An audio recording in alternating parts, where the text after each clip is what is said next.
In questo video parleremo di colore ad olio e in particolar modo del colore bianco, dopo aver parlato nel video precedente su questo argomento del colore rosso.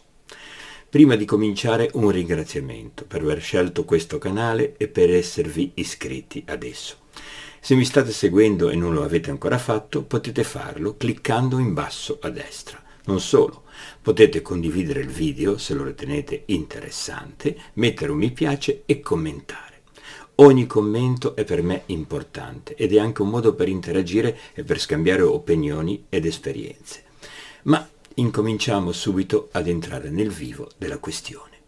Non sono tanti i pigmenti bianchi da prendere in considerazione, a mio parere, per la pittura ad olio, ma sono molte le ricerche per trovare la giusta miscela, la giusta combinazione, la combinazione necessaria per avere un bianco adatto per ogni tipo di esigenza pittorica.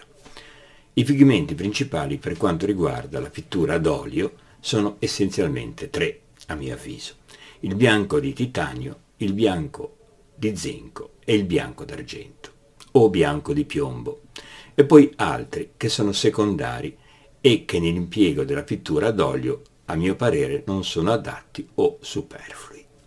Le principali caratteristiche dei colori bianchi e che accomunano tutti i pigmenti ad olio sono il potere coprente, il potere colorante e la stabilità.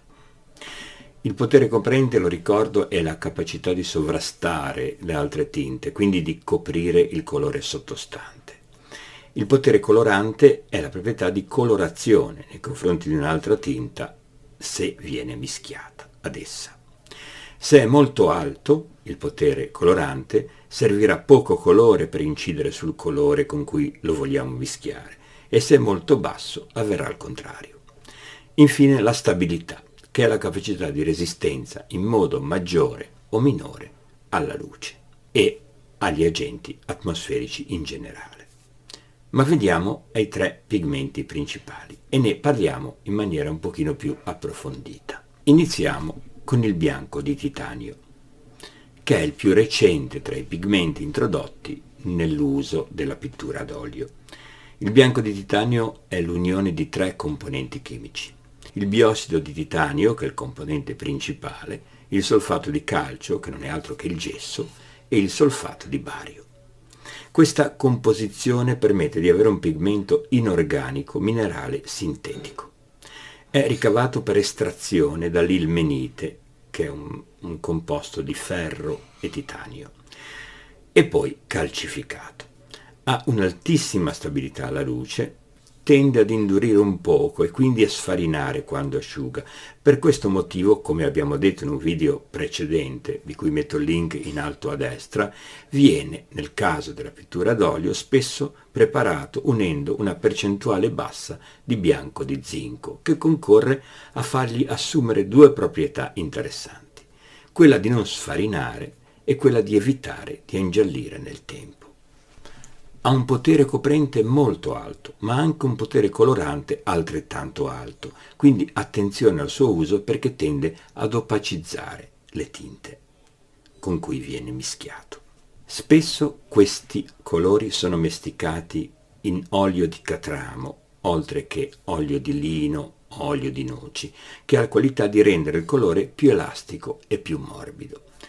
Importante ripetere di leggere sempre la composizione dei pigmenti, che di solito si trova all'esterno del tubo ad olio dove è contenuto il colore.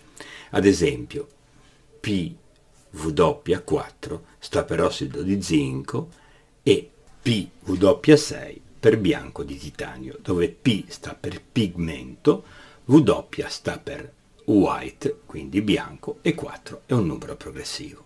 Le varie case di colori ad olio adottano questa miscela ormai con consuetudine, quindi bianco di zinco con bianco di titanio. È raro trovare un bianco di titanio puro.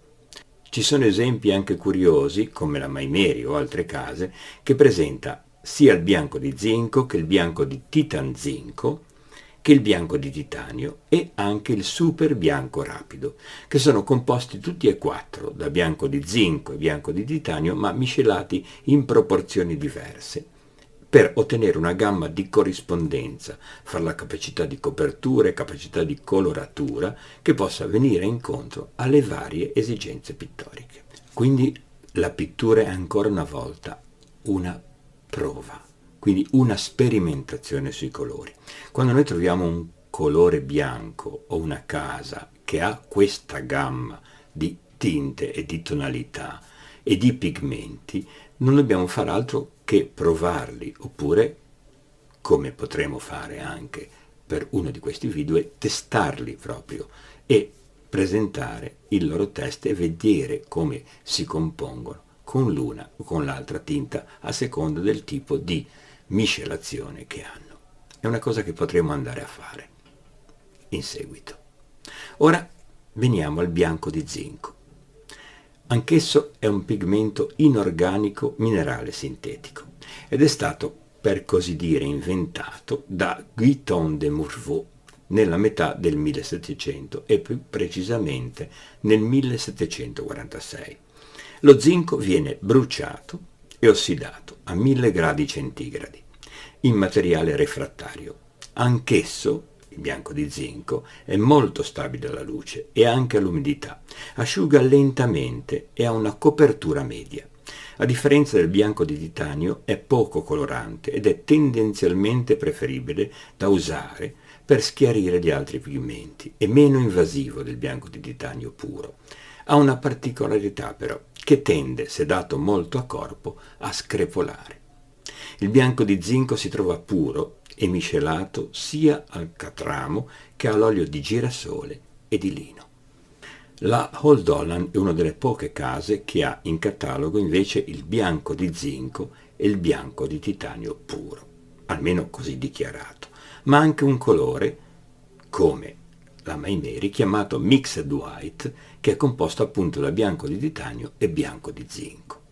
Quindi veramente vi invito ad andare a vedere questi cataloghi e i siti di queste case dove proprio sono specificate tutte le caratteristiche per ogni colore. Quando noi decidiamo di comprare un colore dobbiamo pensare veramente molto bene, innanzitutto a quale tipo di colore scegliere, oppure, se è interessante per noi, comprare vari tipi di colore per provarli e vedere quali sono le loro reali corrispondenze nel momento stesso della prova proprio della pittura.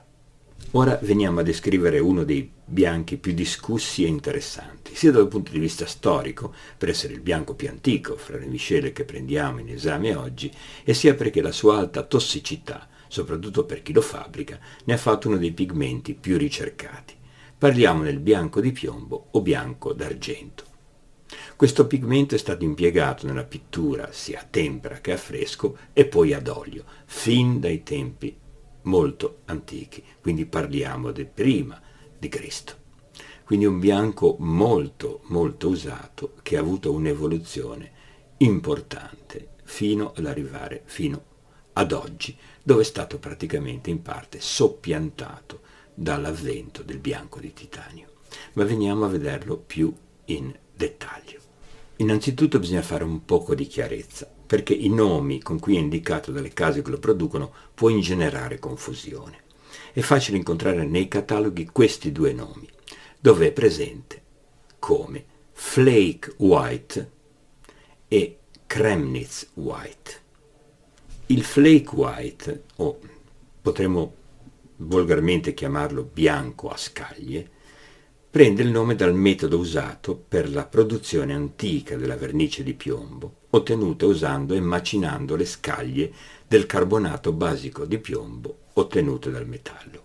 Oggi il carbonato basico di piombo si macina in olio vegetale con oli di catramo, lino o noci, mischiato a una piccola quantità di ossido di zinco.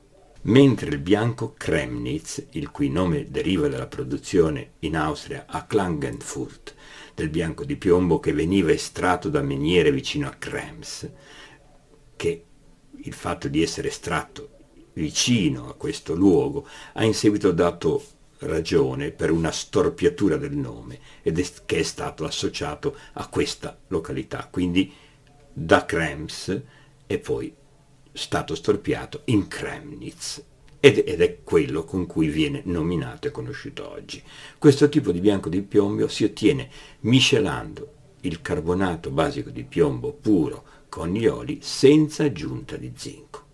Quindi quando voi vedete bianco di Kremnitz sapete che quello è bianco di piombo puro, quindi carbonato basico di piombo, mentre il bianco, il flake white, è il bianco, il carbonato basico di piombo mischiato a un poco di zinco. Il bianco di piombo è tossico, come abbiamo accennato. Il suo uso è veramente ridotto e la venuta del bianco di titanio, come ho accennato prima, ha spodestato dal mercato questo bianco tenace e dalle ottime proprietà. La mescolanza con il bianco di zinco riduce la tendenza a scurire, che è il punto debole di questo bianco, dalla seccazione veloce e dalla robustezza difficile da ottenere in altri bianchi. Tuttavia, col tempo tende, come abbiamo detto, a scurire e a perdere un pochino di capacità coprente. L'azione dell'aria e soprattutto l'umidità sono i maggiori corresponsabili di questo annerimento. Un esempio che mi viene in mente sono i crocifissi di Cimabue anneriti dopo la disastrosa alluvione di Firenze del 1966, dove questo fenomeno di scurimento è decisamente marcato. Chiaramente questo avviene per lo più nella pittura d'acqua o nell'affresco, mentre nella pittura ad olio, a causa delle sostanze grasse con cui è miscelata e, se protetto da agenti atmosferici, risulta un bianco resistentissimo e straordinario. Quindi noi prendiamo in considerazione questi tre pigmenti, che vengono soprattutto il bianco di titanio e il bianco di zinco mescolati insieme per ottenere la giusta proporzione, per andare incontro alle esigenze dei pittori, e anche il bianco d'argento che qualche casa continua a produrre e che, se miscelato con lo zinco, ha ottime proprietà e tende a scurire di meno. Quando si deve scegliere un bianco, a mio parere, per quanto riguarda la pittura d'olio, sono questi i tre pigmenti a cui fa riferimento. Un'ultima cosa, il bianco di piombo non va mescolato con la lacca di garanza, con tutti i colori di cadmio, con il vermiglione e con il blu oltremare. Spero che il video sia stato esaustivo e informativo. Qualsiasi curiosità o qualsiasi appunto o qualsiasi suggerimento può essere postato e scritto sotto nei commenti del video. Vi ringrazio ancora di essere stati qui e mi raccomando di iscrivervi al canale e vi auguro una buona giornata. A presto!